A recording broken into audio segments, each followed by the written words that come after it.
aprueben sería lo mejor. Bueno, bienvenidos a la unidad 13, segunda parte. Hoy vamos a comenzar con restricciones. Matías, no te tenés confianza. Hola chicas, buen día a las dos. ¿Cómo están? Se las ve muy bien a las dos, así que me pone contenta. Genial, gracias Cari, buenos días. Gracias, buen día. Me alegro que nos veas bien. Yo sí descansé el fin de semana. Muy bueno, se te nota. Gracias, gracias. Merecido descanso, debo decir igual, ¿eh? Claro que sí, obvio que sí. Así que bueno, vamos a empezar con esta unidad. Ya saben que cualquier cosita me avisan y yo no creo que haya muchas preguntas por YouTube porque deben estar todos acá. Así que voy a poder ir más rapidito. Bueno, vamos a ver limitación y restricciones a la propiedad y bienes del Estado. Son las dos partes que nos quedan, ¿sí? Punto 2 y 3 de esta unidad. Vamos a ver primero qué significa limitación al ejercicio de los derechos. Ustedes saben, porque es lo que venimos viendo en realidad desde el principio de la asignatura, que ningún derecho es absoluto. Los derechos tienen ciertas restricciones. En general, esas restricciones tienen que ver con el bien común y es lo que específicamente vamos a ver hoy en esta unidad. Vamos a ver la diferencia que hay a la limitación en el ejercicio del derecho o la limitación en el contenido del derecho. En cuanto a la limitación en el ejercicio del derecho, podemos distinguir tres situaciones. La primera situación se da cuando, existiendo un derecho por parte del titular, por parte del ciudadano, del administrado, se condiciona el ejercicio a una autorización. Un ejemplo de ello sería la licencia para conducir. Nosotros tenemos el derecho subjetivo a conducir nuestro auto, porque es de nuestra propiedad. Pero para poder conducir se necesita un permiso administrativo que lo conocemos como licencia de conducir. ¿Por qué? Porque esa licencia de conducir va a garantizar que nosotros estemos en condiciones de poder conducir el auto, ¿sí? Por eso se toman exámenes psicofísicos, por eso también se toman exámenes que tienen que ver con las reglas de tránsito. Lo mismo sucede si yo quiero abrir comercio, si yo quiero poner, por ejemplo, una panadería o quiero poner una librería, yo puedo vender porque compro las cosas, son de mi propiedad, no habría ningún problema, pero hay un permiso que se tiene que pedir, una habilitación comercial. ¿Por qué? Porque esa habilitación que la da la municipalidad va a garantizar que el comercio esté no solamente en condiciones de salubridad para abrir, sino también piden ciertos requisitos, como por ejemplo verificar que realmente seas el titular de ese lugar o que estés pagando un contrato de alquiler, etcétera, etcétera. La otra limitación tiene que ver cuando hay una actividad que normalmente está prohibida, pero la administración decide levantar esa prohibición por determinados tiempos, por determinados periodos concretos. Por ejemplo, cuando se levanta la veda para la pesca, ¿sí? Entonces, en general, hay una restricción, pero la administración levanta esa restricción. Esa es la segunda situación que se puede dar. Y por último están los supuestos en donde hay necesidad de informar a la administración lo que yo voy a hacer. Por ejemplo, no es que necesito, como en este primer caso, una... Ay, voy a cambiar las opciones del puntero y voy a poner láser. No hay como en esta situación... Pero no marca nada. Bueno... No hay como en esa situación la necesidad de pedir un permiso, que me concedan una licencia, sino simplemente lo que necesito es avisar de que estoy por hacer algo porque necesito el permiso. Un ejemplo que ya hemos visto es si yo voy a hacer una actividad pública. Por ejemplo, yo les decía en el Parque de la Democracia, entonces tengo que pedir el respectivo permiso a la municipalidad para que me habilite a realizar esa actividad. Vamos a la segunda situación, que ya es la delimitación sobre el contenido. ¿Sí? Disculpe que le interrumpa. Recién dijo, tengo que pedir un permiso a la municipalidad para que me habiliten el Parque de la Democracia. Pero no es que en ese no hay que pedir permiso en el último, solo hay que avisar. Tenés que avisar, y la municipalidad, cuando avisás, en general te da ¿cómo se dice? No me sale la palabra, una certificación, algo que diga que sí, te dijo que sí. No es bueno. No es la misma situación de la licencia, que vos tenés que presentar un montón de requisitos, ¿sí? Es nada más pero está bien, que está muy buena la pregunta, es nada más que vos avises y ellos te van a decir, bueno, avisás que acá está, podés ir tranquilo a realizar la actividad, ¿sí? Entonces, decíamos que las delimitaciones ya se establecen sobre el contenido de los derechos, ¿sí? Por eso, mientras la limitación opera sobre el ejercicio, la delimitación opera sobre el contenido normal del derecho, definiendo inclusive cuál es el ámbito de lo lícito, ¿sí? Y recortando ciertos poderes jurídicos que el particular tiene, pero que ya no se van a considerar preexistentes. Ya no se considera que eso es así, sino que realmente hay una prohibición específica sobre el contenido del derecho. Por ejemplo, de edificar más allá de cierta altura.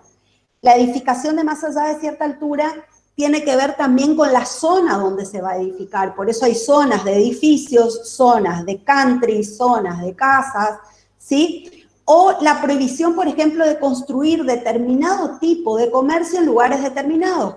Un ejemplo de ello sería los boliches bailables, digamos, las discotecas, no sé cómo se llaman ahora, no pueden estar en el centro de la ciudad, ni pueden estar en lugares urbanos donde esté mucha gente, donde se necesite que haya un descanso para los vecinos y demás. Tiene que estar más alejado, tiene que cumplir con determinadas condiciones para que la música no salga al exterior, etcétera, etcétera. Sí, puede ser también la prohibición de vender más allá de un cupo determinado. Si ustedes organizan un recital para garantizar que no haya un peligro a la seguridad de las personas, se establece la prohibición de que se vendan más allá de tantas entradas por la capacidad que tiene el lugar. Hoy esa capacidad, por ejemplo, esa restricción tiene que ver con el COVID, ¿sí? No se pueden vender más de tantos pasajes de avión, no se pueden vender más de... Ahora que van a habilitar los teatros, por ejemplo, se estableció eso, tiene que dejarse tantos asientos en el teatro para que haya este distanciamiento social obligatorio, ¿sí? En cuanto a la indemnización que provocan las limitaciones y las delimitaciones, estas dos situaciones no son indemnizables, las delimitaciones y las limitaciones, salvo que ya la limitación ataque de manera sustancial el derecho de propiedad. Y si ustedes ven acá, hay como una ruta que atraviesa esta casa, que es el ejemplo típico de expropiación, que cuando ya se ataca, se altera de manera sustancial el de derecho de propiedad, donde al titular le van a retirar esta casa, porque por acá tiene que pasar una ruta, entonces sí vamos a estar hablando de que hay derecho a una indemnización. O si no, no lo hay. ¿Qué es indemnizable y qué no es indemnizable? Es materia siempre de examen. Así que tengan en cuenta, pregunten, por si no entendieron, por si no le quedó claro, cuándo estamos hablando de situaciones indemnizables y cuándo estamos hablando de situaciones no indemnizables. En cuanto a las restricciones administrativas, como su nombre lo indica, la restricción se fija en la medida en que se necesita un límite al ejercicio del derecho de propiedad, ¿sí? Por eso se identifica la restricción con el concepto de limitación al ejercicio normal del derecho. Estas restricciones, como inciden sobre el ejercicio normal del derecho, tienen por finalidad la protección del bien común y no dan derecho a una indemnización, ¿sí? No dan derecho a reclamar indemnización alguna. ¿sí? ¿Cuál es el fundamento de estas restricciones? El carácter social de la propiedad. Acuérdense que los derechos no son absolutos, son relativos, salvo los derechos a la intimidad, el derecho a la libre conciencia, que ustedes saben que eso no puede tener regulación. Justamente el artículo 19 de la Constitución Nacional dice que las acciones privadas de los hombres, que de ningún modo ofendan la moral, ni perjudiquen a un tercero, la moral pública, ni perjudiquen a un tercero, están solo reservadas a Dios y exentas de la autoridad de los magistrados. Entonces, obviamente que ese derecho a la intimidad que uno tiene no tiene carácter relativo, tiene un carácter absoluto, mientras no se exteriorice. Entonces, ¿cuál es el fundamento primordial de las restricciones? El carácter social que tiene la propiedad, el carácter relativo del derecho de propiedad. Acá en el ejemplo tienen prohibido hacer ruido y tocar bocina. Es una limitación al ejercicio, porque en realidad el auto es mío, la bocina es mía, la podría tocar, pero hay ciertas zonas donde está prohibido, por ejemplo, zonas de hospitales. Una velocidad máxima para conducir. Es mi auto, yo puedo conducir a la velocidad que yo quiero. No, hay derechos de terceros que tienen que ser protegidos, entonces se establecen límites de velocidad. ¿Cuáles son los caracteres de estas restricciones? Pueden consistir en obligaciones de hacer, de no hacer o de dejar de hacer, ¿sí? Por ejemplo, vieron que en el Chaco, no sé cómo es en Corrientes, ustedes me podrán contar, en el Chaco tenemos algo que se llama alarma sanitaria. No estableció el gobernador un toque de queda, estableció una alarma sanitaria que implica que te avisan al celular con un mensaje de texto que se sonó la alarma sanitaria y que ya no se puede circular, salvo que tengas un turno específico porque sacaste un turno para ir a un restaurante, o salvo que seas esencial y estés cumpliendo funciones en ese horario, ¿sí? Esa alarma sanitaria es una obligación de no hacer, yo tengo que no salir de mi casa, pero es una restricción en realidad de carácter administrativo, está impuesta por un decreto provincial, por un decreto del gobernador, que me implica que yo deje de hacer. Pueden ser sobre bienes muebles, inmuebles o bienes que no sean cosas, son imprescriptibles, son generales y obligatorias, son ejecutorias. Por ejemplo, si vos salís en el horario de la alarma sanitaria, se me van a reír algunos con lo que estoy diciendo porque saben que no hay el control necesario, pero supongamos que me toca un control, bueno, puedo tener una multa por haber salido en un horario que está prohibido. Se rigen por el derecho administrativo, no generan derecho a una indemnización, generalmente surgen de una ley previa, ley en sentido material en este caso, porque es un decreto, y la competencia es concurrente, Estado, provincia, inclusive municipio, según donde esté situado el bien o la necesidad, que da lugar a la restricción. ¿Cuáles son los límites a estas restricciones? El primer límite es la razonabilidad, porque tiene que haber una proporción entre la restricción y la necesidad pública a satisfacer. Esa necesidad pública tiene que ser actual, real y plausible, tiene que ser atendible, realmente tiene que ser una necesidad pública que haya que responder.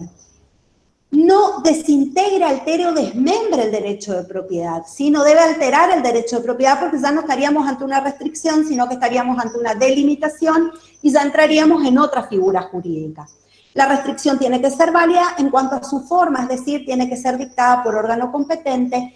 Recuerden por favor, que todo acto administrativo, sea de alcance general, particular, tiene que cumplir con sus elementos esenciales y dentro de esos elementos esenciales está el procedimiento, ¿sí? Entonces, para que sea válida, tiene que ser dictada por órgano competente y acorde a todo el procedimiento que está previsto en las normas para que esa orden sea dictada. Bueno, ¿hasta acá alguna pregunta? Están muy calladitos hoy, muy lunes. O se entiende y es fácil, también puede ser.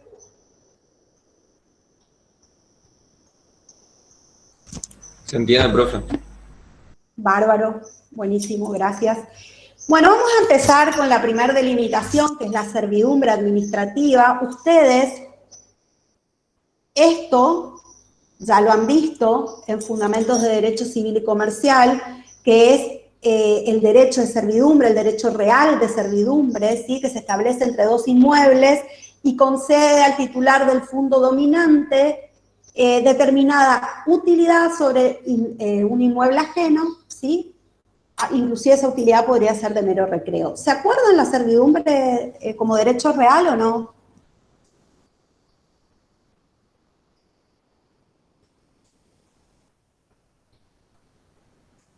Sería importante que me lo digan porque para que entiendan más fácil el concepto de servidumbre administrativa. ¿No se acuerdan? ¿No lo vieron?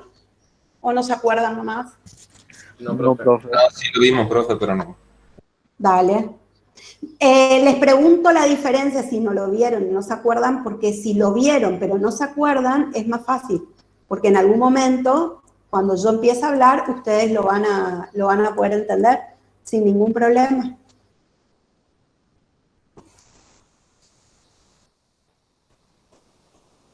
Bueno.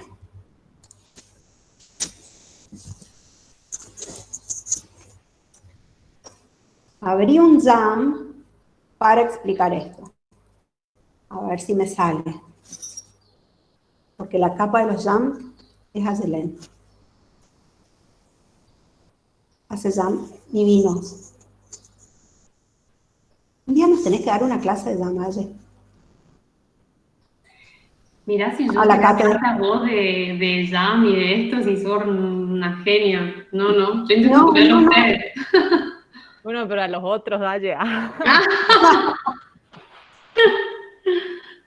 Bueno, vamos a la servidumbre como derecho real. Yo no tengo el power ahora acá a mano ni tengo el artículo, así que yo les voy a pedir la colaboración de ustedes para leer el artículo del Código Civil, ¿sí? Mientras que, o sea, antes de leer el artículo del Código, vamos a convenir entre nosotros. Ay, ¿qué le pasó? Chau, ahora no lo voy a poder enderezar nunca. Vamos a hacer otro nomás. Vamos a convenir entre nosotros que esto es una casa y esto es otra casa. ¿Estamos de acuerdo? ¿Me dan esa...? Sí. Bueno, bárbaro. Y esto sería la vereda. ¿Mm? Para que nos entendamos. Bueno, a ver, ¿quién lee el artículo que está en el Power? Yo, profe, Bueno, dale. es el 2162. Ese. Bueno, definición. La servidumbre es el derecho real que se establece entre dos inmuebles y que concede al titular del inmueble dominante determinada utilidad sobre el inmueble sirviente ajeno. La utilidad puede ser de mero recreo. Perfecto. Entonces, tenemos dos inmuebles, uno dominante y uno sirviente. ¿Cómo determinamos eso? Fíjense, esta es la casa de A. Vamos a poner mayúscula. Esta es la casa de A. Hoy estoy lenta, ¿eh? Me van a tener paciencia, porque no sé por qué. No sé si soy yo o el programa o los dos juntos. ¿Qué podría ser? Y esta es la casa de B. ¿Estamos? Resulta ser que A tiene un baño acá. ¿Qué se necesita sí o sí cuando hay un baño, chicos? A ver. Para que, El ventiluz. ¿no es cierto? Que haya una ventilación, que el baño no esté totalmente cerrado. Ahora bien, resulta ser que no tiene acá este vecino A cómo hacer un ventiluz ni nada porque está la pared de B. ¿Sí o no? Sí, profe. Perfecto. ¿Qué le pide a B? Que le deje salir por acá. Vamos a hacer así, divino. Hoy soy una arquitecta hoy. ¿Sí? Esto va así. Ahí está. Que le deje salir por ahí ¿Un qué les parece?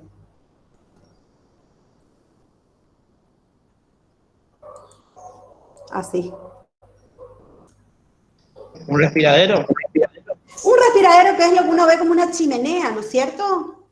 Entonces, A se sirve de B, A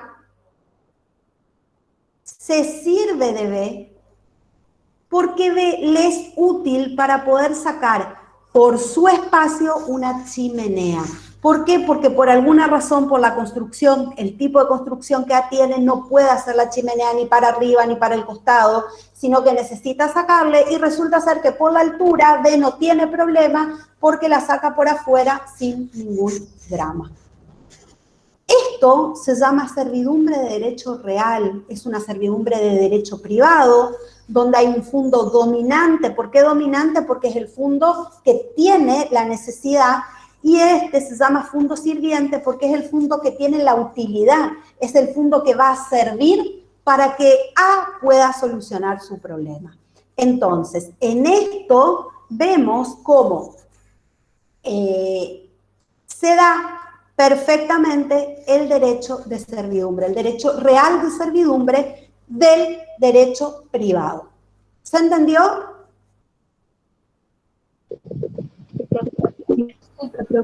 Sí, perfecto, profe. Sí, profe.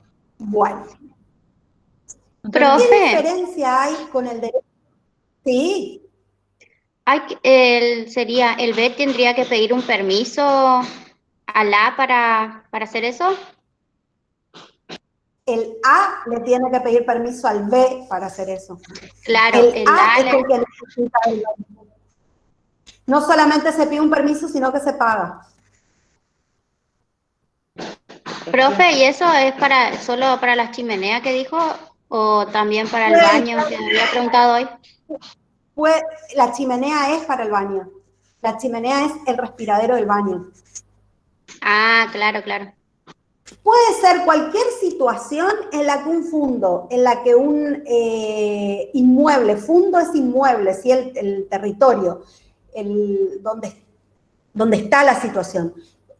Cualquier situación donde se necesite de otro, estamos ante una servidumbre, ¿sí? Donde un inmueble necesite de otro inmueble. Fíjense, acá. Entre dos inmuebles y que conceda al titular del inmueble dominante determinada utilidad sobre el inmueble sirviente ajeno. Siempre en el derecho civil privado son dos inmuebles, por eso les hice este ejemplo, ¿sí? Esto es una servidumbre de derecho privado. Saben que cuando yo hago el JAM así, me pide autorización para enviarles a los que están anotados, así que seguramente les llega el JAM. Tiene que mirar nomás. Bueno, ustedes, sí. Le hicieron una pregunta en el chat, le preguntaron, Alex le preguntó si B puede negarse. B puede negarse. B puede negarse y si A realmente no tiene otra situación puede iniciar una acción judicial. Pero B puede negarse. Sí. ¿Sí? Por eso hay arreglos extrajudiciales. ¿Sí? Otra pregunta. ¿Y ante qué órgano tiene que pedir permiso? ¿O cómo se procede? No, esto es privado, chicos. Esto es privado. Esto es entre A y B, dos personas privadas. Yo lo tengo así con mi vecino, por ejemplo. Yo sería el fondo sirviente en el caso de mi vecino. Es privado entre los dos, hicimos un acuerdo con un acuerdo de pago, fuimos a la escribanía, firmamos acuerdo y se terminó. Pero acuérdense, es una servidumbre de derecho privado, que después, como una restricción al ejercicio normal de los derechos, como una limitación, nosotros tengamos que presentar los planos que nosotros realizamos ante la municipalidad para que la municipalidad apruebe planos, eso es otra cosa, porque eso es un permiso de construcción. Eso es otra situación. Vamos específicamente a la servidumbre del derecho privado como derecho real, es entre A y B, entre Karin y Flor, entre Karin y Hortensia, entre Karin y Ayelén, entre Karin y Pablo, o entre Pablo y Sebastián. Privado, ¿sí? Es un acuerdo privado. Googleen contrato privado de servidumbre y van a ver que hay un montón de modelitos. de contratos privados porque es entre dos partes. Lo que hay que estar de acuerdo es en el precio, nada más. Hay veces que cuando la situación es bastante grande, digamos, se pide una tasación a un perito arquitecto, un perito ingeniero civil y punto. ¿Sí? Ahí preguntaron en el chat, profe, si hay un inmueble atrás y necesita pasar a la calle, ¿puede negarse igual?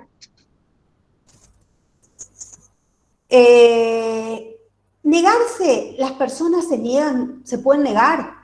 Que después se pueda reclamar judicialmente y que sea obligatorio, es otra cosa. Ahora, el ejemplo que me dieron, que me preguntaron en el chat, lo vamos a ver ahora porque es una servidumbre, es obligatoria y no es del derecho privado, sino que es del derecho público.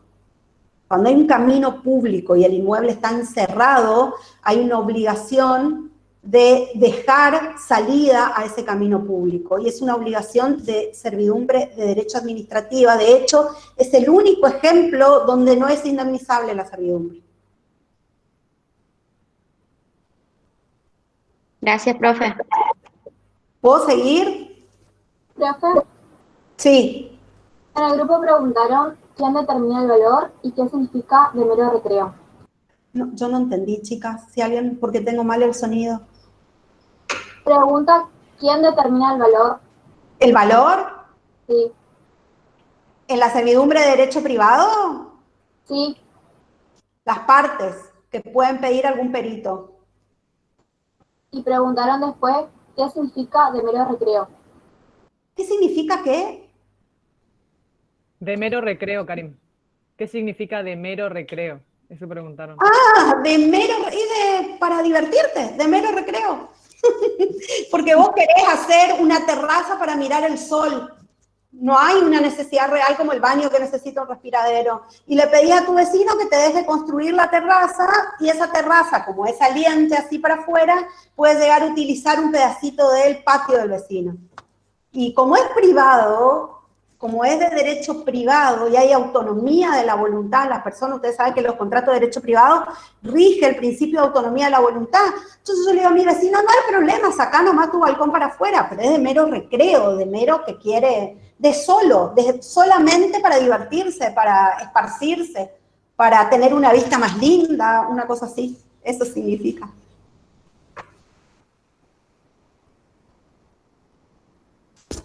Ustedes denme el ok para seguir con las servidumbres administrativas.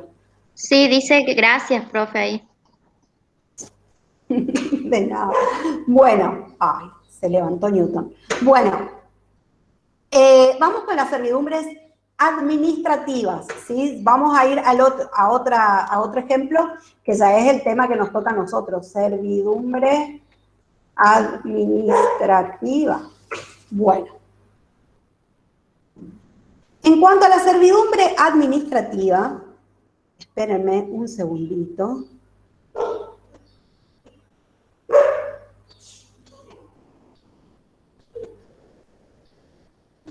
En cuanto a la servidumbre administrativa, ¿qué diferencia va a haber en relación acá? Y vamos a dejar esto y quiero que me digan si lo entienden bien, así como todas las preguntas que me hicieron antes, vuelvan a hacerlas si es necesario. En la servidumbre administrativa, supongamos que esto es un campo que tiene, no importa cuántos propietarios, puede ser un solo propietario, pueden ser varios propietarios, no importa eso, ¿sí? Pero lo que quiero que tengan la idea de extensión. No estamos hablando de una cuadra ni estamos hablando de 200 metros.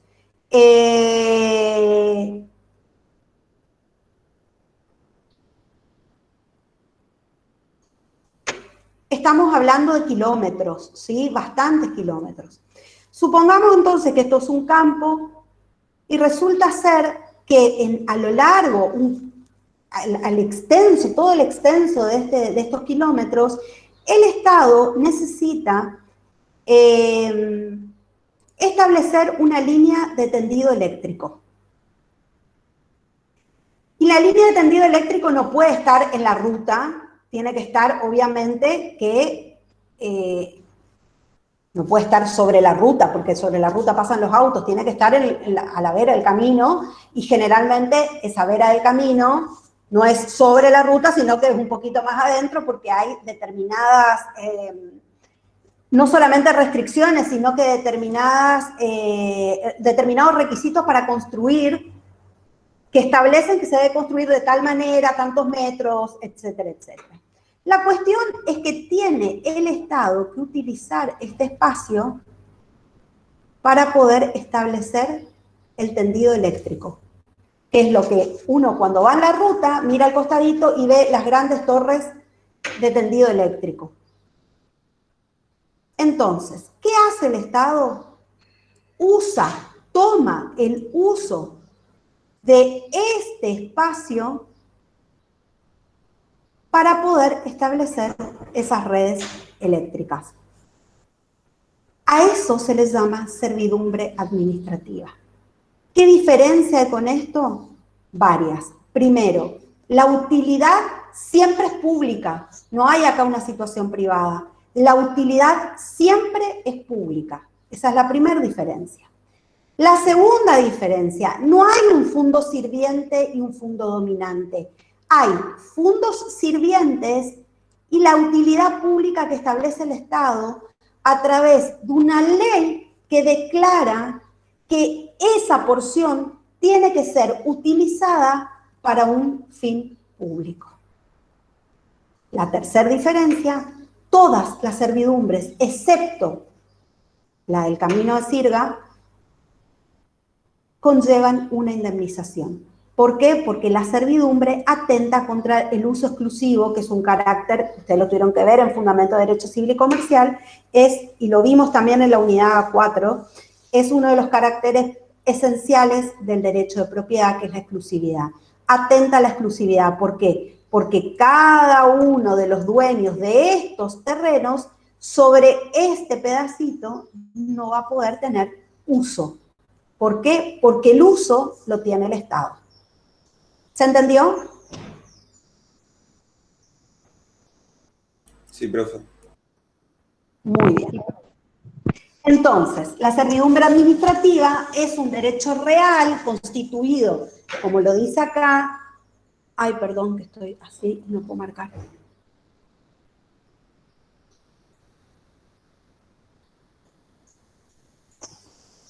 Bueno, constituido por el Estado, ¿sí?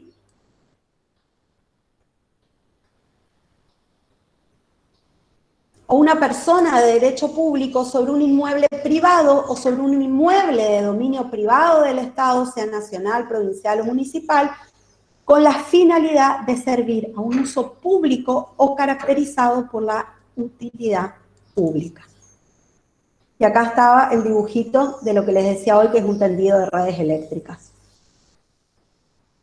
Las servidumbres administrativas aparejan la obligación de indemnizar, ¿sí?, a quien resulte afectado por su imposición, habida cuenta que provocan una situación de sacrificio patrimonial. ¿Por qué? Porque lesiona la nota típica de exclusividad que tiene el derecho de propiedad. Este es otro ejemplo de servidumbre, que es la servidumbre de acueducto en ese caso, o podría ser de gasoducto, ¿sí?, que al disminuir el valor del respectivo bien, generan el consiguiente deber de reparar por parte del Estado, con fundamento justamente en el artículo 17 de la Constitución Nacional, que habla de la inviolabilidad de la propiedad y que prevé la figura de la expropiación, que es la forma más agravada en que el Estado va a usar de un bien privado, porque directamente quita la propiedad. Ahora vamos a ver que está establecida en el artículo 17 de la Constitución Nacional.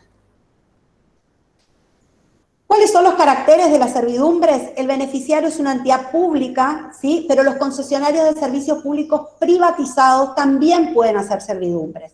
Ojo acá, ¿qué quiere decir que también pueden hacer servidumbres?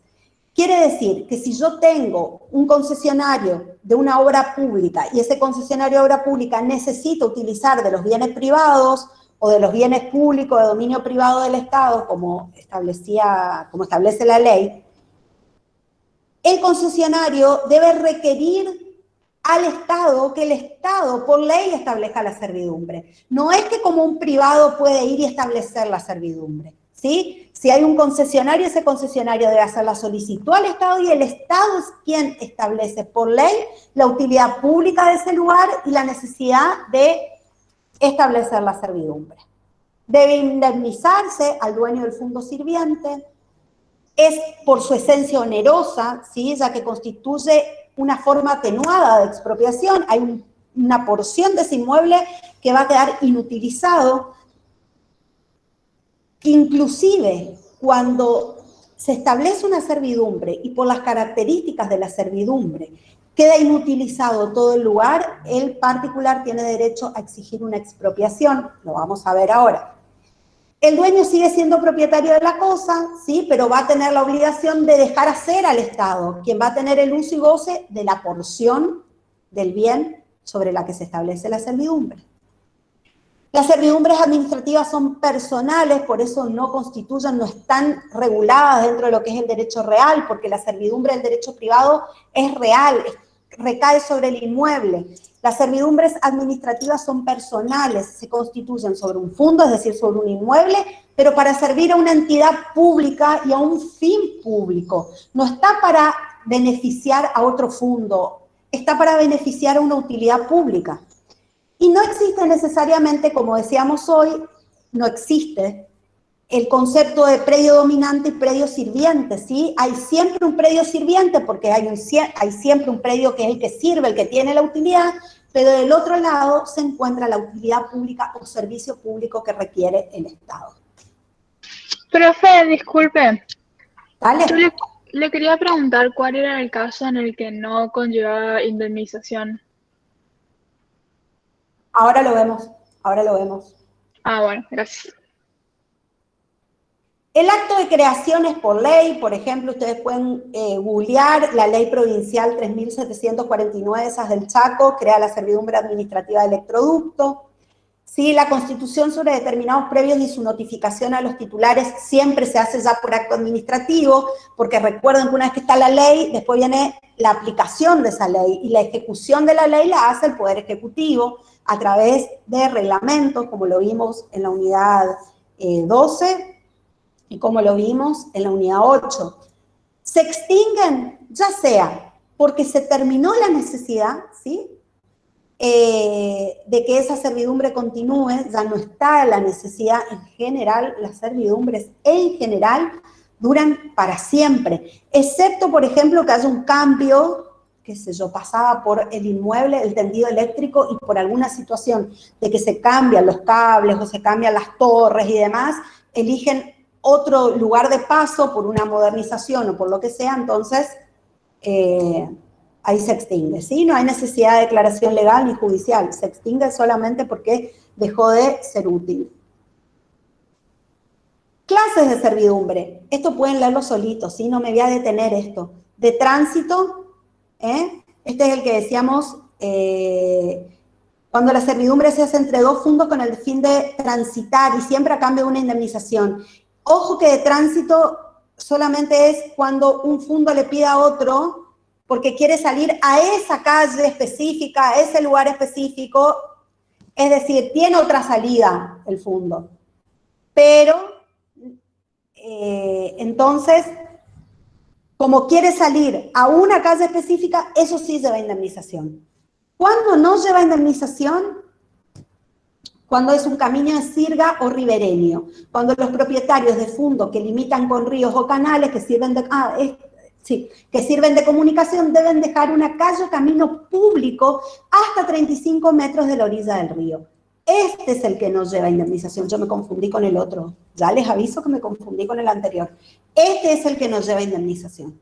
Cuando hay una obligación legal de dejar 35 metros hasta la orilla del río, esa obligación impuesta por la ley no conlleva indemnización.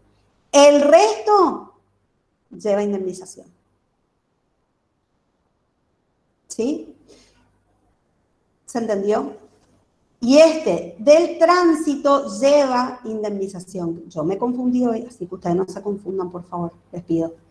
Cuando la servidumbre implica que el fondo de atrás requiere poder salir a la calle, entonces va a ser obligación del fondo sirviente dar esa salida, pero con una indemnización.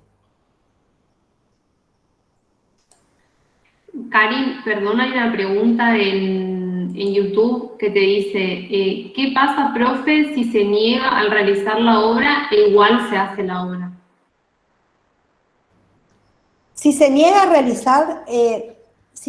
realizar, siempre hay que acudir a la justicia y la justicia es la que va a establecer la obligación, no le va a quedar otra, chicos. No les va a quedar otra. Cuando se establece la servidumbre por ley, no hay opción para el fondo sirviente de decir que no. Se puede oponer al precio, se puede estirarlo, pero si estuvo calificado por ley, va a tener que cumplir sí o sí. No queda otra. Quiero que les haya quedado claro lo de la servidumbre de tránsito y la servidumbre de sirga, que no es lo mismo. La de sirga es la de los 35 metros que hay que dejar cuando son inmuebles que limitan con ríos o canales, y es obligatoria y no lleva indemnización. La servidumbre de tránsito, que es la que permite abrir un camino para fondos que están más atrás y no pueden acceder a la vía pública, no, esos sí llevan indemnización, ¿sí? Y si el titular del fondo sirviente se niega, igualmente, por ley, por la calificación legal y estableciendo el juez la orden, se establece la servidumbre. ¿Alguien iba a hablar?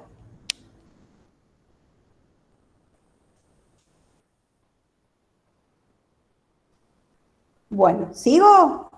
¿Se entendió? Sí, profe, se entiende. Bueno. El artículo 17, decíamos, de la Constitución Nacional establece la inviolabilidad del derecho de propiedad, pero a la vez prevé un régimen que establece que el Estado, en determinados casos, puede quitarle a un particular un bien, por razones de utilidad pública, ¿sí? Ahora bien, ¿qué garantías establece la Constitución a favor de ese particular? Una indemnización, la privación de la propiedad privada debe operar en función o en razón de una sentencia, se requiere el dictado de una ley, y esto es importantísimo, ley en sentido formal, es decir, que solamente esta ley la van a poder dictar o el Congreso de la Nación o las legislaturas provinciales, no los consejos municipales. Cuando la municipalidad necesita expropiar un bien, necesita pedir a la legislatura que dicte la ley de expropiación. Y la indemnización debe ser, ojo que sus filminas debe estar mal, la indemnización debe ser previa, justa, objetiva, actual y pronta. Acá debe haber otra palabra en sus filminas, así que corríjanlo. Integral, dice profe. Corríjanlo, por favor, ¿sí? Entonces, primero, la Constitución establece la inviolabilidad de la propiedad, pero como sabemos que la propiedad tiene un carácter relativo y tiene una función social, la propia Constitución, determinando garantías, prevé que el Estado pueda expropiar siempre y cuando haya una indemnización, la expropiación suceda en razón de una sentencia judicial, se requiere la declaración por ley de utilidad pública y la indemnización debe ser previa, justa, objetiva, actual y pronta. Vamos a ver ahora todo el instituto de la expropiación. Sí, el fundamento de la expropiación, justamente como les vengo diciendo, tiene que ver con la función social de la propiedad, con que hay un bien común que tenemos que cumplir más allá de los intereses particulares que tenemos cada uno de los ciudadanos. Entonces, dicen algunos autores que esto se llama justicia legal, ¿sí? Esta especie de justicia de naturaleza general contiene el deber de contribuir a través de prestaciones obligatorias a los particulares, que en este caso es una prestación de carácter real. ¿Por qué? Porque entregamos algo que es de nuestra propiedad. ¿Quiénes intervienen en la expropiación? Tenemos un sujeto activo, que va a ser el Estado nacional, provincial o municipal, que también se lo conoce como sujeto expropiante. Y un sujeto pasivo o sujeto expropiado, que puede ser una persona física jurídica, ¿sí? Una persona física o jurídica privada, como también puede ser una persona jurídica pública, estatal o no estatal. Es decir, por ejemplo, el Estado Nacional puede expropiar un bien que sea del Estado provincial, ¿sí? O el Estado provincial un bien que sea del Estado Nacional o del municipio. En principio, toda clase de situaciones, ojo con esto, porque preguntamos siempre en los exámenes y se confunden. Toda clase de situaciones jurídicas patrimoniales pueden ser objeto de expropiación, perdón. Toda clase de situaciones jurídicas patrimoniales, es decir, toda situación que implique algún interés patrimonial apreciable en dinero, puede incluirse dentro del contenido de la potestad expropiatoria. ¿Qué queda fuera de la expropiación? Derechos de la personalidad, derecho al nombre de las personas. Te dirán, profe, ¿a quién le van a querer expropiar un nombre? Fíjense si hay una empresa muy importante y el Estado le quiere expropiar el nombre a la empresa como marca. Puede pasar, está prohibido. El derecho a profesar un culto, el derecho a la libertad, ¿sí? ¿Por qué? Porque la privación de estos derechos claramente sería inconstitucional porque violan esos derechos personalísimos que tenemos en los que, o los que se podrían resumir en lo que es el derecho a la dignidad humana. Y esto, lo que les decía al principio, tienen que ver con ese artículo 19 que dice que todo lo que es privado de los hombres está exento de la autoridad de los magistrados. Si bien esos derechos podríamos decir que son absolutos, salvo cuando se exteriorizan, como por ejemplo, una vez que ya estoy profesando un culto, deja de ser libertad de conciencia ya para transformarse en el culto, porque es la exteriorización de la libertad de conciencia. Igualmente eso no se puede expropiar porque tiene que ver con una intimidad, con una dignidad propia de cada uno de nosotros. La ley expropiatoria prevé determinadas situaciones que se deben tener en cuenta. Por ejemplo, los bienes de dominio público del Estado no son expropiables. ¿Por qué? Porque el Estado no se va a expropiar su propio bien. Se entiende que si ya es público, no necesito expropiarlo. El subsuelo, con independencia de la propiedad del suelo, es decir, no se puede expropiar el subsuelo y no el suelo, porque ustedes saben que no puedo hacer ahí la distinción, porque me van a expropiar el subsuelo y no puedo usar el suelo. Los inmuebles pertenecientes al régimen de propiedad horizontal.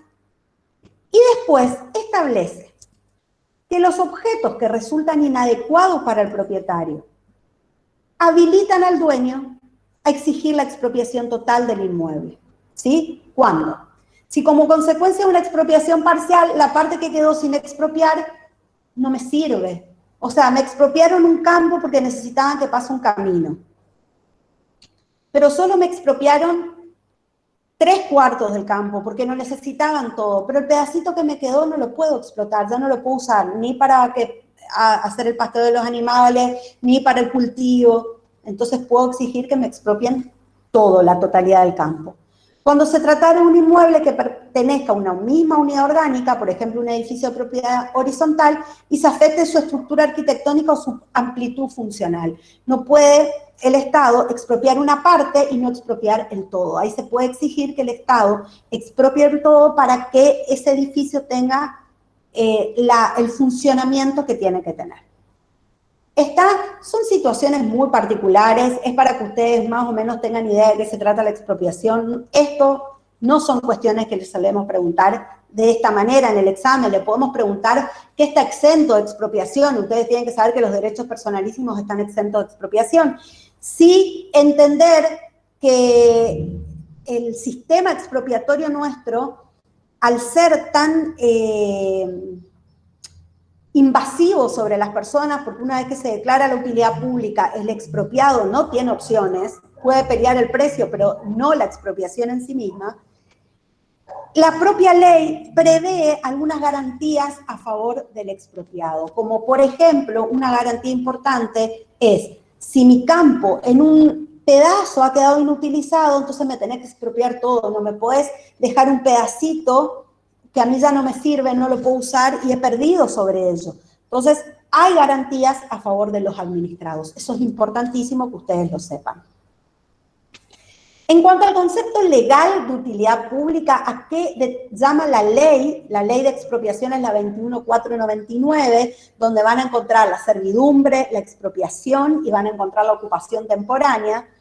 Esta ley establece que entiende por utilidad pública todos los casos en que se procure la satisfacción de un bien común, sea este de naturaleza material o sea de naturaleza espiritual. Lo importante es la satisfacción del bien común. Entonces, ese bien común va a implicar o puede ser tanto de naturaleza material como de naturaleza espiritual. Clarísimo está que si estamos hablando de que tiene que pasar un camino, vamos a hablar de naturaleza material. Ahora, si estamos hablando de una obra de arte o de un monumento histórico que está por alguna razón en manos de particulares, entonces vamos a hablar de un bien espiritual. Puede darse que en una misma situación estén las dos cosas, la naturaleza material y la naturaleza espiritual. Requisitos para la expropiación, 3. La calificación por ley, la utilidad pública y la indemnización que tiene que ser previa y justa. No se olviden de estos 3 requisitos. Calificación por ley, utilidad pública, indemnización previa y justa. La indemnización prevista en la ley 21499 establece que solo va a comprender el valor objetivo del bien y los daños que sean una consecuencia directa o inmediata de la expropiación en sí misma. Supongamos que en el acto de expropiación me ocasionan un daño, ese daño, más allá del valor objetivo del bien, lo tienen que indemnizar. Pero no se toman en cuenta circunstancias de carácter personal, valores afectivos, ganancias, hipotecas, el mayor valor que podría adquirir el bien luego de ejecutada la obra, no se paga lucro cesante, ¿sí? Solamente corresponde el valor objetivo del bien y los daños que sean una consecuencia directa e inmediata de la expropiación, obviamente teniendo en cuenta la depreciación monetaria. No se indemnizan las mejoras que se realiza el bien, ¿sí? Una vez que se declaró la utilidad pública y yo quise hacer alguna mejora en mi propiedad, no se paga. La indemnización se paga en dinero efectivo, salvo que las partes se pongan de acuerdo, las partes serían el Estado. ¿Quién el otro? ¿Quién eran los sujetos?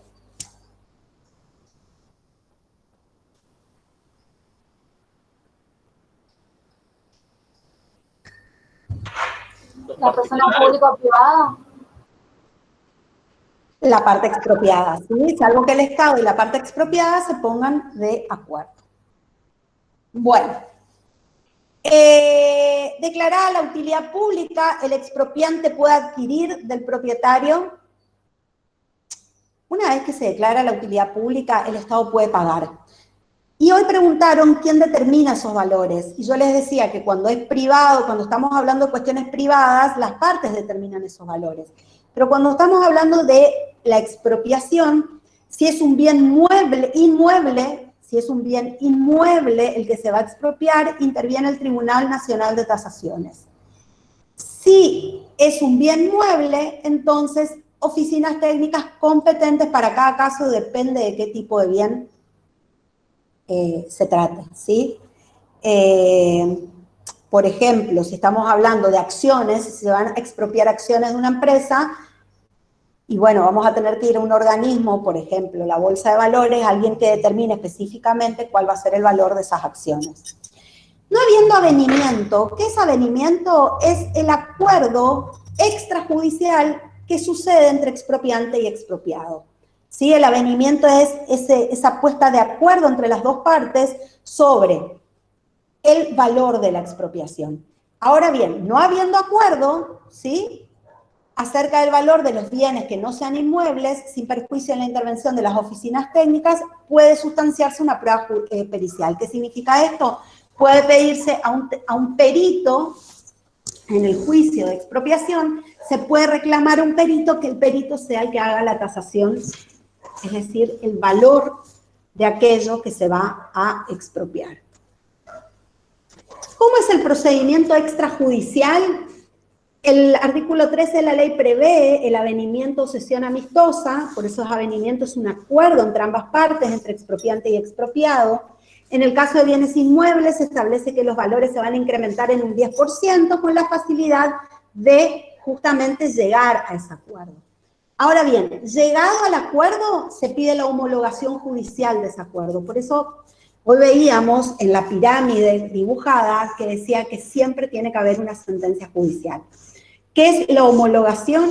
La homologación es el juez le va a dar al acuerdo ese que hay entre ambas partes la misma categoría que una sentencia judicial. Lo homologa, lo pone al mismo, por eso es homo, ¿sí? Al mismo nivel que una sentencia judicial, a ese acuerdo que hicieron el expropiante y el expropiado. ¿Alguna pregunta, chicos? ¿Vamos bien? Sí, profe. Bueno. ¿Qué pasa cuando las partes no se ponen de acuerdo? No habiendo avenimiento, el expropiante debe iniciar la acción judicial de expropiación. El proceso tramita por juicio sumario. ¿Se acuerdan lo que eran juicios sumarios? Juicios más rápidos, ¿sí? Con plazos más cortos. La sentencia fija la indemnización teniendo en cuenta el valor del bien al tiempo de la desposesión. Es decir, el juez va a tener en cuenta el momento en que se desposeyó al expropiado y ahí va a determinar el valor del bien en ese momento. Claro que puede tener en cuenta luego la depreciación monetaria.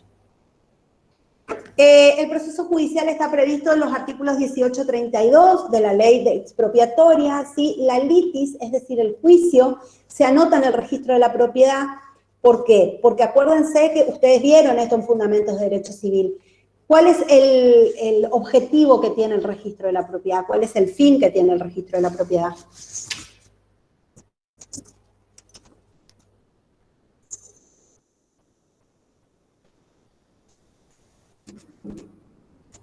Saber si está libre. ¿No se acuerdan? La publicidad. ¿La qué? ¿Para que sea ponido en terceros, profe?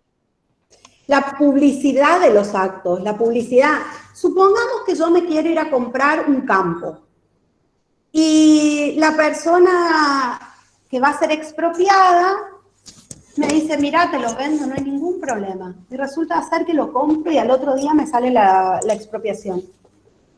Entonces, para evitar esas situaciones, para evitar ese daño que posible a terceros adquirentes, entonces, en el registro de la propiedad, en el folio real del inmueble, acuérdense que el folio real es el DNI del inmueble, en el folio real se establece que ese inmueble está bajo juicio. Entonces, si yo me quiero ir a comprarlo, me tengo que enterar, pará, este inmueble está en juicio, y puedo elegir comprarlo o no.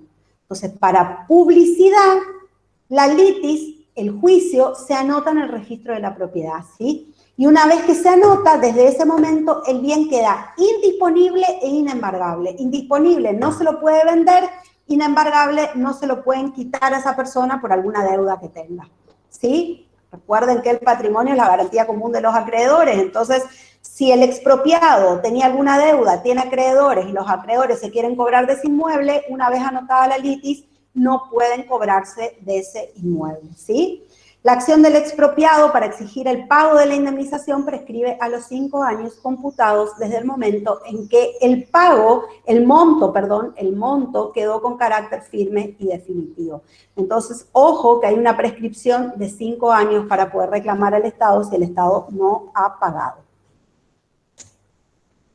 ¿Qué es el abandono de la expropiación? El abandono de la expropiación sucede cuando hay una inactividad por parte de la administración en concretar la expropiación en determinados plazos, ¿sí? Es decir, la administración tiene la ley de declaración de utilidad pública y no concreta la expropiación. Es decir, el expropiante no promueve el juicio dentro de los 2 años de vigencia de la ley que lo autorice cuando se trata de bienes determinados, bienes inmuebles de bienes individualmente determinados, no hay necesidad que sean inmuebles, ¿sí? Entonces, el expropiante, hay ley expropiatoria que declara la utilidad pública, pero deja pasar 2 años y no promueve el juicio de expropiación. Entonces se entiende que hay un abandono. ¿Cuándo? Cuando se trata de bienes individualmente determinados. De 5 años si se trata de bienes comprendidos dentro de una zona determinada. Por ejemplo, en la expropiación se dice que se van a expropiar los bienes incluidos dentro de la zona 53A de la circunscripción 1, de la sección tercera, etcétera, etcétera. Esa es la nomenclatura catastral de los inmuebles. Pero también hay nomenclaturas en cuanto a las zonas de inmuebles. 5 años si se trata de una zona determinada. Y de 10 años cuando se trata de bienes comprendidos en una numeración genérica, el lote 53X, de autos, entonces es una enumeración genérica. Entonces, a medida que es más difícil de individualizar qué es lo que se va a expropiar, más años tiene el Estado a favor para poder iniciar el juicio expropiatorio. Entonces tenemos 2 años bienes individuales, 5 años bienes comprendidos dentro de una zona, 10 años cuando se trata de bienes comprendidos en una enumeración genérica. La expropiación diferida. Quisiera que presten atención, chicos, a esta parte. Estos ya son supuestos individuales que los pueden leer porque está en la ley, artículo 34 de la ley, y lo que importa es que ustedes sepan que cuando no va a operar el abandono de la expropiación, cuál es la excepción al abandono a esos plazos establecidos, estos plazos que vimos acá en el abandono de la expropiación, cuando no van a operar esos plazos, cuando estamos hablando de una expropiación diferida.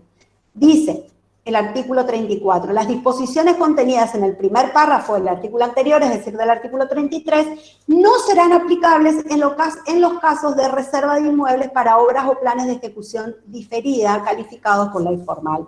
¿Esto qué significa? El Estado, cuando pide que se declare la utilidad pública de un bien o de una zona, ya habla, ya expresa, ya solicita y explica que la expropiación va a ser diferida a tal tiempo, es decir, se va a pasar más adelante, por las razones y las motivaciones que el Estado va a explicar. Entonces, como se trata de un plano, una ejecución diferida, estos plazos van a quedar sin efecto, ¿sí? Y se va a estar a los plazos que establece específicamente la ley que declara la utilidad pública, con esa calificación, con la calificación específica de expropiación para planes, para obras o planes de ejecución diferida. ¿Sí? Como su nombre lo indica, justamente se difiere, por eso nos aplican los plazos. ¿Qué es la expropiación irregular o inversa? Como su propio nombre lo indica. En general es el Estado, ¿sí?, el que expropia al particular. Ahora nos vamos a encontrar en una situación inversa. Va a ser el particular el que le va a reclamar al Estado. ¿Cuándo? Cuando existe la ley que declara la utilidad pública del bien y el Estado lo toma sin haber cumplido con el pago de la indemnización. Es decir, se dictó la ley que declara la utilidad pública, el Estado desposeyó al particular pero no le pagó. ¿Qué plazo tenía el particular para iniciar esta expropiación irregular por esta causa? 5 años. 5 años, perfecto. Cuando con motivo de la ley de declaración de utilidad pública, de hecho, una cosa mueble o inmueble resulta indisponible por evidente dificultad o impedimento para disponer de ella en condiciones normales. ¿Qué supuesto vimos acá? ¿Qué pasaba? El Estado me expropia parte de un inmueble, no todo, pero resulta ser que la porción chiquitita que quedó me resulta indisponible, no me sirve para nada. Entonces, lo acciono por expropiación irregular solicitándole que me expropie el 100% del inmueble. La tercera situación es cuando el Estado imponga el derecho del titular de un bien o una cosa, una indebida restricción o limitación, que importen una lesión al derecho de propiedad.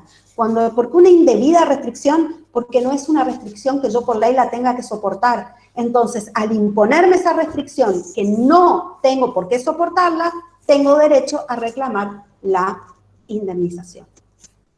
Esos 3 supuestos son de expropiación irregular. La acción de expropiación irregular prescribe a los 5 años computados desde la fecha en que tuvieron lugar los actos o comportamientos del Estado. El que acciona por expropiación irregular está exento de reclamación administrativa previa, es decir, aquella persona que va a accionar judicialmente por expropiación irregular no tiene que hacer ningún reclamo administrativo previo, puede ir directamente a la justicia a reclamar por expropiación irregular. ¿Qué es el derecho de retrocesión? Como el dibujito lo indica, vieron que las agujas del reloj van para este lado, en cambio esta flechita está para este, retrocedo, voy para atrás. ¿Cuándo sucede la retrocesión? Cuando al bien expropiado se le diera un destino distinto al que estaba previsto en la ley de utilidad pública.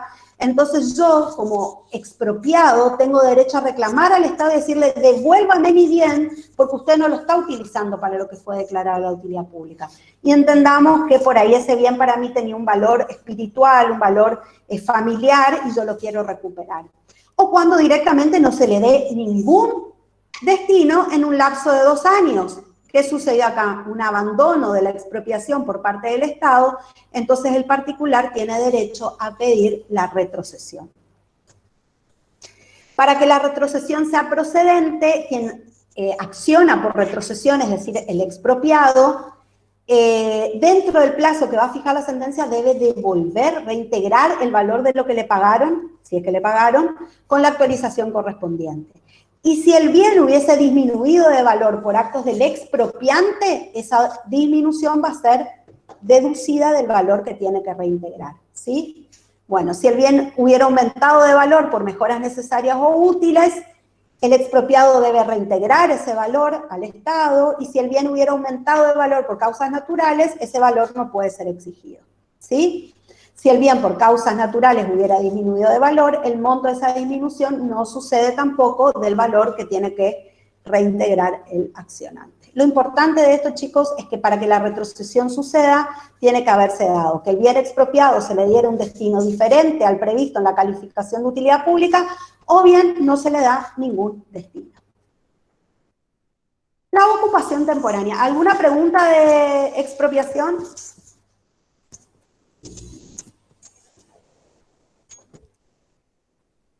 Bueno, seguimos.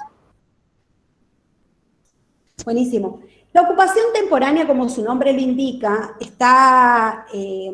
tiene que ver con que el Estado va a ocupar temporáneamente un espacio. Esa ocupación temporánea se puede llegar a dar en situaciones normales o en situaciones anormales. ¿Por qué la ley expropiatoria, sin negar que existe una conexidad muy fuerte entre lo que es la expropiación y la ocupación temporánea, decidió regular este instituto de manera distinta? Por 2 razones. Primero, porque la ablación del derecho de dominio es parcial, ¿sí? Y solo afecta al derecho de uso y goce, no el ius abutendi. Acuérdense que era el ius abutendi, el derecho que tiene una persona de disponer de su propiedad.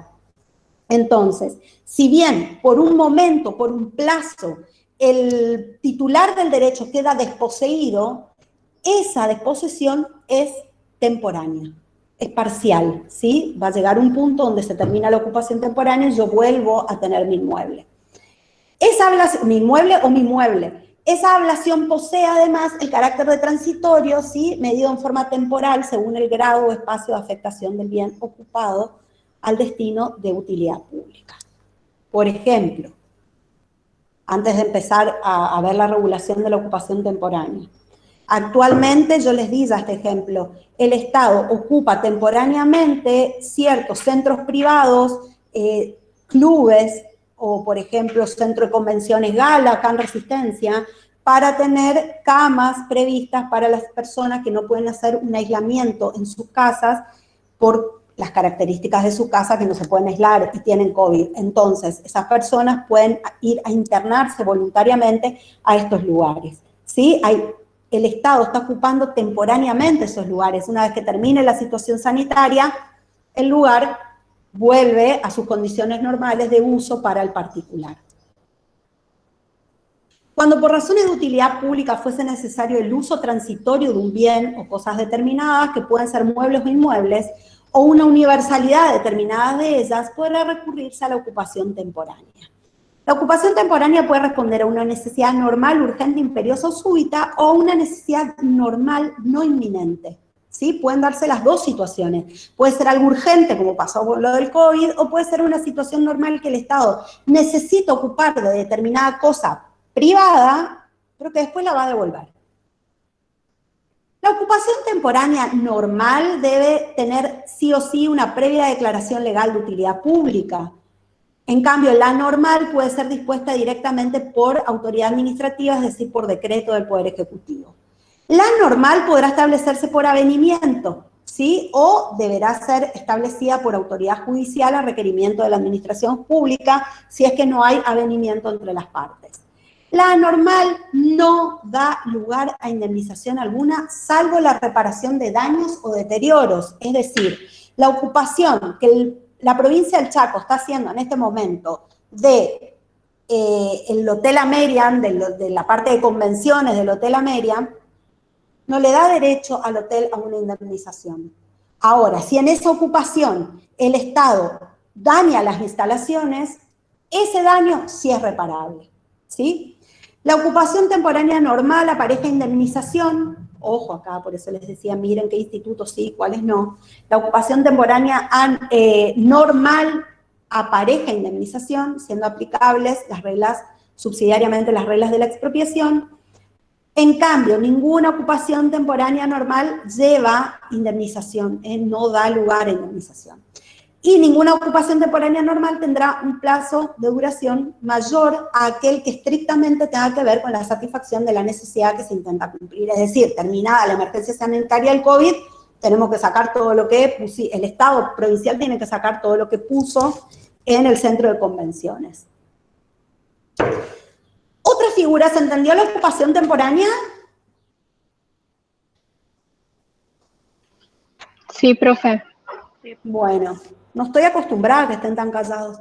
La requisición tiene como fundamento la utilidad pública, ¿sí? A diferencia de la expropiación,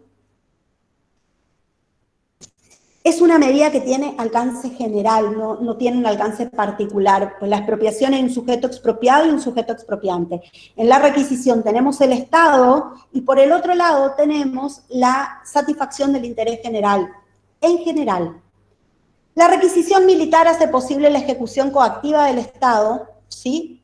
Por un acto administrativo, de tomar determinados bienes que el Estado necesita para poder cumplir con algún fin específico. En general, la Ley de Defensa Nacional habilita al Poder Ejecutivo a que en caso de guerra o en su inminencia disponga requisiciones de bienes para satisfacer necesidades de defensa nacional. Puede ser autos, pueden ser bienes inmuebles, puede ser, no sé, no se me ocurre otro ejemplo en este momento. Lo importante es que la requisición no da lugar a una indemnización. Y en caso de que el Estado haya requisado y ese bien luego ya no se ha utilizado, da derecho al particular a pedir una retrocesión, es decir, a que le devuelvan ese bien. ¿Sí? La requisición es establecida como una carga pública irrenunciable, porque el Estado está entre una determinada necesidad, yo tengo que colaborar sí o sí con el Estado. El decomiso es una figura que ustedes la deben conocer muy bien, ¿sí? No genera derecho a indemnización, se da por razones de seguridad, moralidad o salubridad pública, es una figura muy conocida de que se decomisan mercaderías porque están en mal estado, se decomisan mercaderías porque son contrabandeadas, ¿sí? Por eso el interés público está en que el Estado cuide las mercaderías que llegan a los particulares, por ejemplo. ¿Sí? Su procedencia requiere base legal por constituir una pérdida del derecho de propiedad, que solo puede decretarse por ley formal, es decir, es la ley la que establece en qué caso se puede dar el decomiso, y en general el decomiso está establecido también por orden judicial. ¿Sí? Hay una orden judicial que da lugar al decomiso. También puede suceder sin orden judicial, por ejemplo, uno vino de Paraguay, pasa por la gendarmería revisa, ve con mercadería que no se podía traer, contrabandeada entonces, la decomisa. Y después se inicia el procedimiento judicial. La confiscación, que está prohibida, ustedes ya saben, en nuestro derecho, consiste en la pérdida de los bienes del particular. En nuestro ordenamiento constitucional y jurisprudencial, la confiscación es violatoria de nuestros derechos, así que está prohibida por ley. Nosotros ya hemos visto, cuando vimos los principios constitucionales de la tributación, hemos visto la figura de la no confiscatoriedad, digamos, que sabemos ya que nuestro derecho es una situación no valorada, ¿sí? Bueno, y vamos al último punto de esta unidad. ¿Hasta acá alguna pregunta? ¿Seguimos con bienes del Estado? ¿Profe? Sí. En el chat preguntaron algo sobre lo anormal. Digan. Dice, lo anormal puede ser cuando una persona que pertenece a la fuerza te pide tu auto o cualquier medio de movilidad que sea de tu propiedad para alguna urgencia. Sabes que yo tengo el sonido muy alto y ustedes hablan y yo me rebota y no entiendo absolutamente lo que me están diciendo. Esperame un ratito. A ver si no te leo, Karim. A ver. Profe, la normal puede ser cuando una persona que pertenece a la fuerza te pide tu auto ante alguna emergencia, auto o cualquier medio de movilidad que sea de tu propiedad. ¿Hablan de la ocupación temporánea?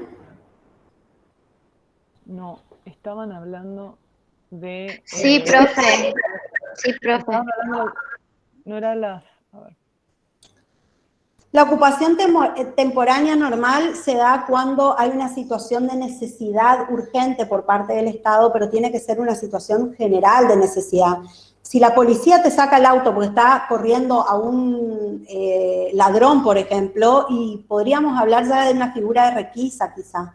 Habría que ver la situación concreta de qué se trata. Pero el ejemplo no es que esté tan mal el ejemplo. A mí no me quedó claro, profe, bien lo de la diferencia en ese caso entre la normal y la requisa. La requisición te sacan el inmueble, o te sacan el bien, en la requisa te sacan el bien, salvo que vos veas que el Estado no lo usa, fíjate que puedes accionar por retrocesión, es una figura que se equipara a la expropiación. En cambio, la ocupación temporánea, es un tiempito.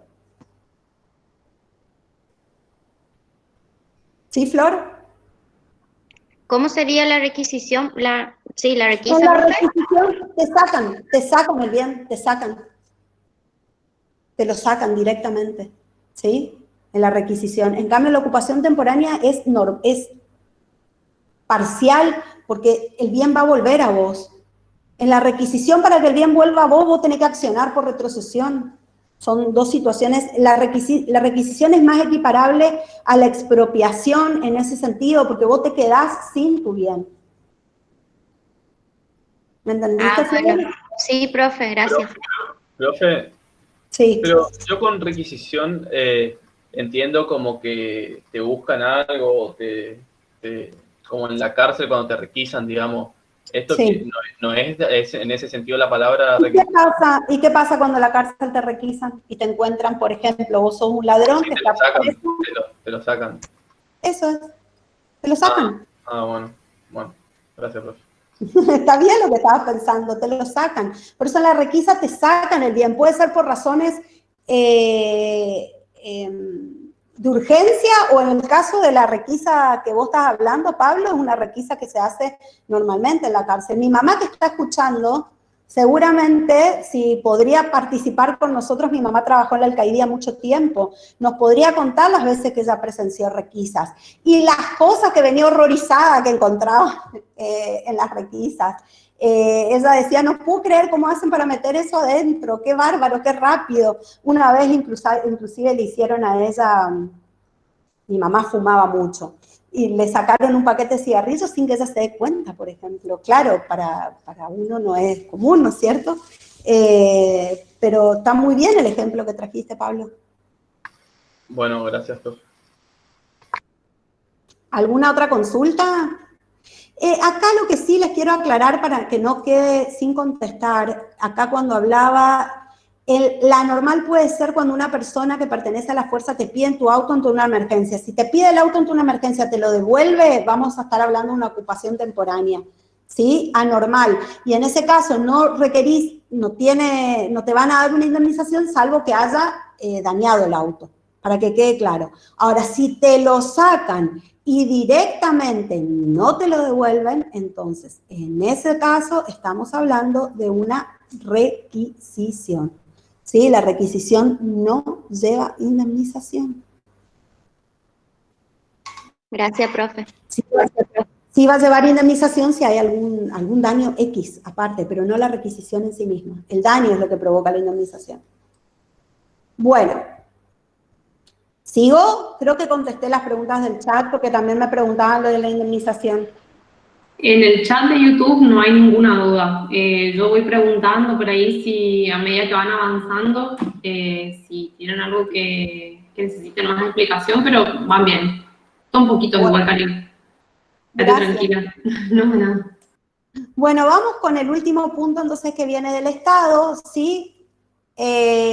Obviamente que el dominio del Estado es el dominio que éste va a ejercer sobre su territorio, porque el territorio era justamente uno de los requisitos, no de los requisitos, perdón, de los elementos esenciales del Estado, porque es el espacio geográfico donde el Estado ejerce su poder, ¿sí?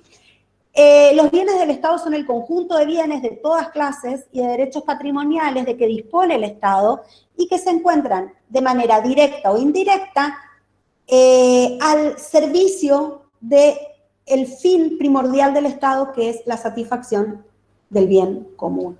¿Sí? El dominio del Estado puede ser público o privado. Cuando el dominio es público, implica que recae sobre bienes que por ser indispensables para satisfacer necesidades de utilidad pública, se encuentran sometidos a un régimen jurídico excepcional, un régimen jurídico totalmente disímil del derecho privado, porque estos bienes van a ser inalienables, es decir, no se pueden vender, no se pueden ceder, no se pueden donar, es decir, no puede el Estado sacarse estos bienes. Son inalienables, son imprescriptibles, implican que no se pueden adquirir por nadie, por el paso del tiempo, no opera la prescripción adquisitiva o la usucapión, y son inembargables. No puede a cualquier acreedor del Estado querer cobrarse de esos bienes, ¿sí? En cambio, los bienes de dominio privado del Estado son bienes que por no estar al servicio de la satisfacción de necesidades públicas están sujetos a un régimen jurídico común, a un régimen jurídico muy parecido a lo que son los bienes de los particulares. El artículo 235 del Código Civil y Comercial establece la distinción entre los bienes públicos, establece que hace una enumeración de los bienes públicos del Estado, y el 237 establece que los bienes públicos del Estado son inenajenables, esto es que no se pueden, indisponibles o inenajenables, inembargables e imprescriptibles, ¿sí? Las personas tienen su uso y goce, sujeto a disposiciones generales y locales.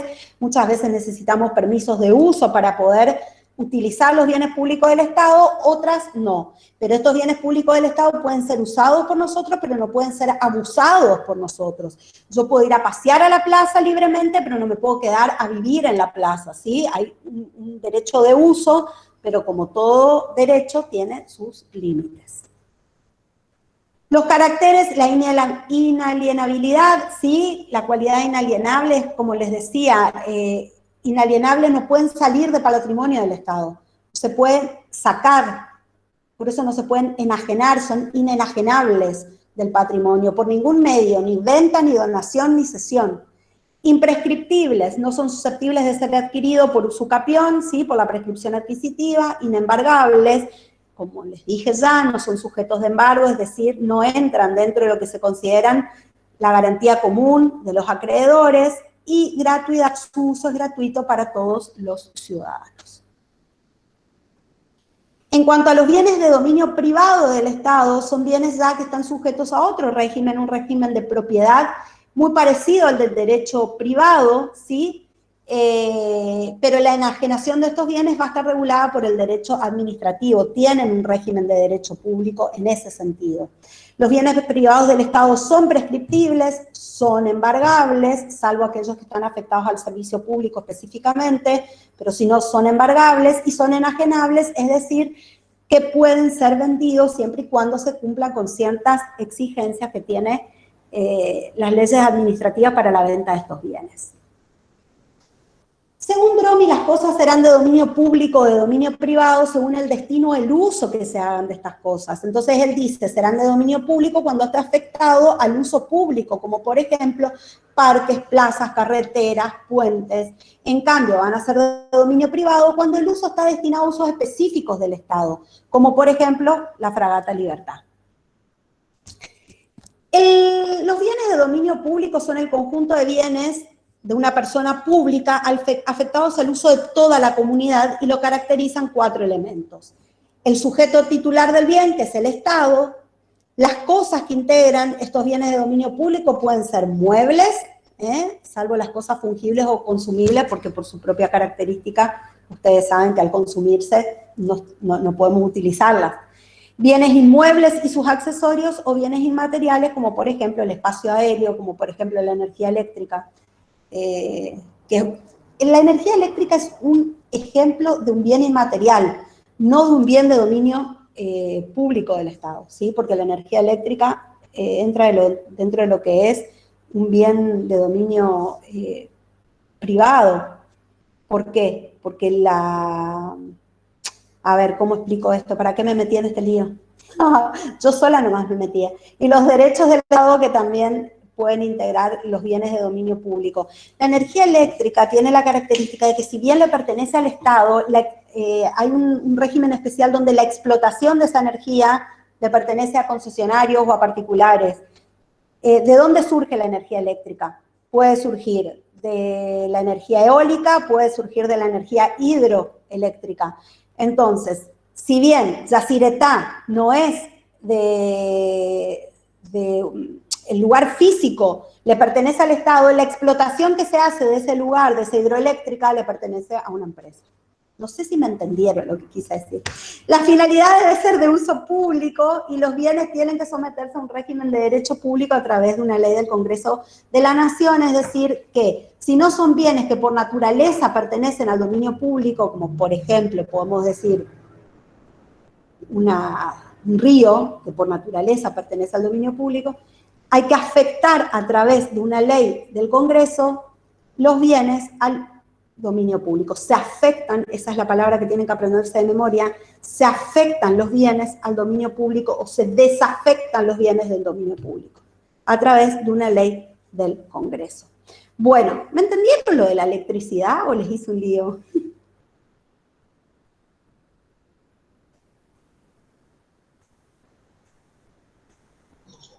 Sí, profe, se entendió. Bueno, gracias. Profe, en el chat pusieron que no entendieron. Sí, en el chat están poniendo, pero en el chat acá del aula, digamos. A ver, ¿por dónde empiezo? Yamila Saber dice que directamente no entendió. Juan Pablo te pregunta si puedes explicar de nuevo, Yamila también. Y esta pregunta que no recuerdo si la leímos, si la requisa genera indemnización, te preguntaron. Ya la contesté. Perdón, estuve desatenta para eso entonces. Y en YouTube entendieron todo, aparentemente, por lo que me contestan acá.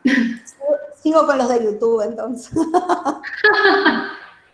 Son 3, creo, porque no tenemos muchas convocatorias hoy en YouTube. No, se ve que no. Hoy mi mamá y 2 más, y vos. Hay uno en YouTube. Les digo lo de...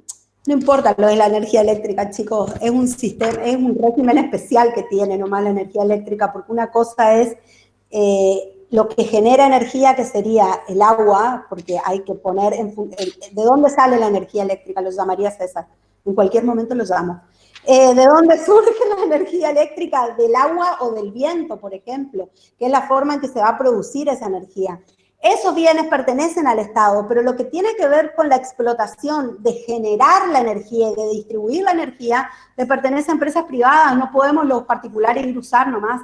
Entonces, no es un bien de dominio público. Eso es lo que les quise decir. Bueno, ¿cómo se protege el dominio público? Vía administrativa, sí, porque la administración tiene el privilegio de ejercer un poder de policía sin tener que ir a la justicia para la protección de los bienes de dominio público, y la vía judicial porque se pueden iniciar acciones judiciales contra aquellas personas que quieren invadir o utilizar sin autorización los bienes que son de dominio público y que requieren algún tipo de autorización especial para su uso, que es lo que vamos a ver ahora. Por ejemplo, una plaza es un bien de dominio público. Yo no tengo que pedir autorización para usar en la plaza, yo puedo pasear. Pero si yo quiero vender panchos en la plaza, tengo que pedir una autorización a la municipalidad. Vamos a la primera filmina de la unidad, ¿sí? Donde hay una limitación en el ejercicio de mi derecho. Yo tengo derecho a vender panchos porque los panchos son míos, yo los cocino, yo los hago, pero tengo que pedir un permiso. Entonces, hay ciertos bienes de dominio público que pueden usar, todos los podemos usar irrestrictamente, pero para ciertas situaciones necesitamos pedir permiso para ese ejercicio, ¿sí? Según la formación de los bienes, estos bienes pueden ser de origen natural o artificial. Natural son aquellos bienes que ya están en la naturaleza y sobre las cuales no interviene la mano del hombre, playas, ríos, arroyos. Y artificial son aquellos en los que sí interviene la mano del hombre, como por ejemplo calles, caminos, puentes, plazas, etc. Según el uso, pueden ser de uso común, es aquel que usan todas las personas de manera libre, ¿sí? Directa, como pasear en una plaza. Excepcionalmente podría ser la entrada a un zoológico, aunque podría excepcionalmente cobrarse esa entrada al zoológico por una cuestión de explotación del lugar, pero la entrada en sí misma es irrestricta.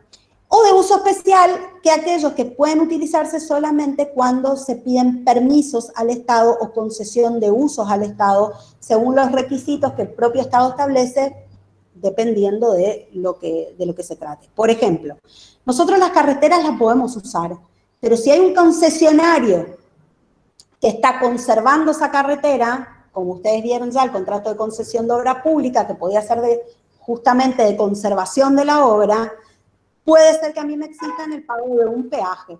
Entonces, hay un uso libre porque yo puedo andar por la carretera, pero hay una restricción. ¿Cuál es la restricción? El pago del peaje. Hay un micro abierto. Bueno, en cuanto a la afectación y desafectación, afectar implica que un bien de dominio público,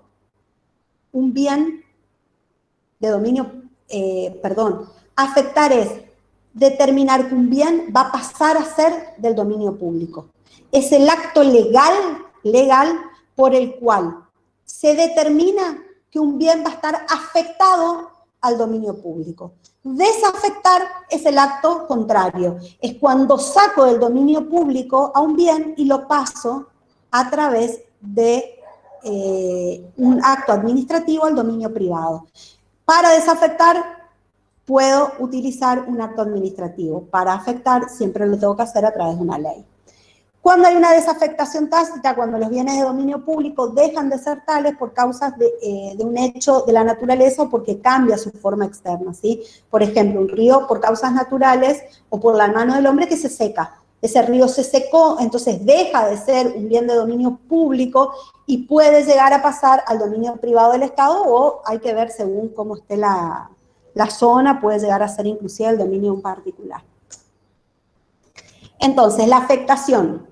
En el dominio público natural, la ubicación dentro del dominio público que efectúa la ley implica su afectación de pleno derecho. ¿Esto qué significa, chicos? Que a través de la ley se va a determinar que todos los bienes que están en tal zona implican bienes de dominio público, como por ejemplo una isla, un río, ¿sí? La administración no se los puede dar a particulares, ¿sí? Y no se pueden adquirir por usucapión porque son bienes de dominio público natural. En cuanto al dominio público artificial, además de la calificación de la ley, ¿sí?, de la cual deriva su condición jurídica, es necesario un acto de afectación.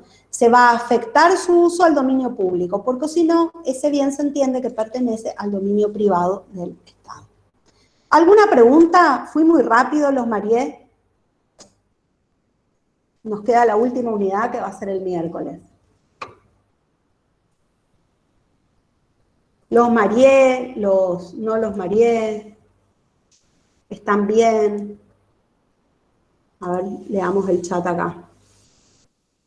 Yo no entendí, profe. ¿Podría explicar otra vez, profe? ¿Qué parte, profe, yo diría? Nada, yo fui entendiendo. Bueno, estamos bien, profe. O sea, algunos están bien y otros están perdidos, pero eso pasa, suele pasar. Bueno, voy a dejar de grabar. ¿Sí?